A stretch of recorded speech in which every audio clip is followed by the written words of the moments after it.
Welcome back, fellow soil lovers. If you've been following Soil Sage Chronicles, you already know my motto: waste nothing, grow everything. Today, we're diving into one of the most overlooked treasures in the garden world, turning everyday cardboard and paper into nutrient-rich compost.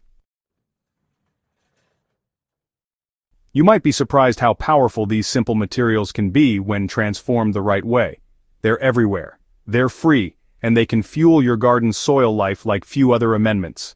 Whether you're a beginner dipping your toes into composting or a seasoned gardener searching for new tricks, this guide will walk you through 4 tried-and-true methods to compost cardboard and paper, without fuss, without waste, and with results your plants will love. Let's get our hands dirty. Before we get practical, let's clear up a common myth. Cardboard and paper don't break down well. The truth is, they absolutely do, when prepared properly. These materials are carbon-rich browns, which balance the nitrogen-heavy greens like kitchen scraps, coffee grounds, and fresh garden clippings. If you've ever tried vermicomposting, you know worms are, well, kind of picky about their bedding. But here's the secret: they absolutely love shredded cardboard and paper. In my worm bins, I layer damp cardboard strips at the bottom, add kitchen scraps, then cover them with more paper shreds. The worms not only thrive in this environment, but they also eat the cardboard itself. Over time, it all gets transformed into black, crumbly worm castings, the most potent compost you can gift your plants. A little trick I've learned: avoid adding too much glossy paper. Stick to newspaper, brown cardboard, and plain printer paper.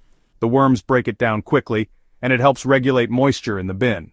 If you've been on the fence about starting a worm bin, cardboard composting might just be the push you need. It's clean, it's fast, and the results are gardening gold.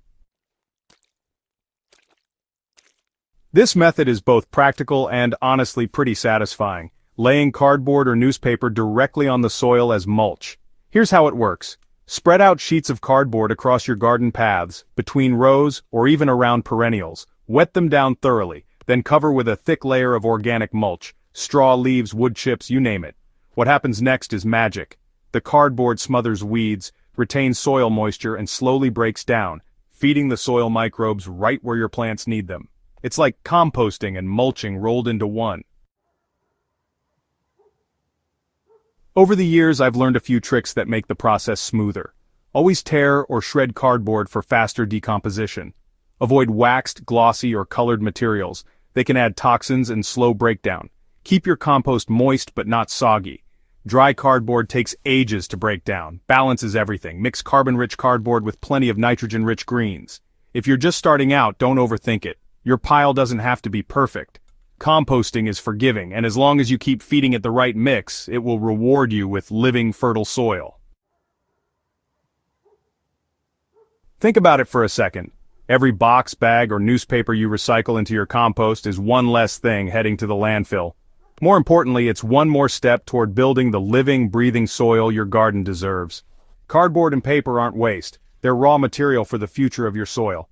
With these 4 methods, shredding and layering, soaking and burying, worm composting, and sheet mulching, you've got simple, practical ways to transform everyday scraps into black gold. And remember, composting isn't just about feeding plants. It's about creating a thriving ecosystem beneath our feet. Every time you recycle cardboard into your garden, you're feeding the microbes, inviting the worms, and building the foundation for healthier harvests. If this guide inspired you to see cardboard and paper in a whole new light, then mission accomplished. Composting isn't complicated, and it doesn't require fancy tools. Just curiosity, patience, and the willingness to experiment. Now it's your turn. Which method will you try first? Are you a shred and layer gardener, a worm bin enthusiast, or a sheet mulch experimenter? Let me know in the comments of Soil Sage Chronicles. I'd love to hear your stories. And if you found this article helpful, don't forget to subscribe to Soil Sage Chronicles and share this with a fellow gardener. Together we can turn everyday scraps into thriving soil and abundant harvests. Until next time, keep growing with the soil.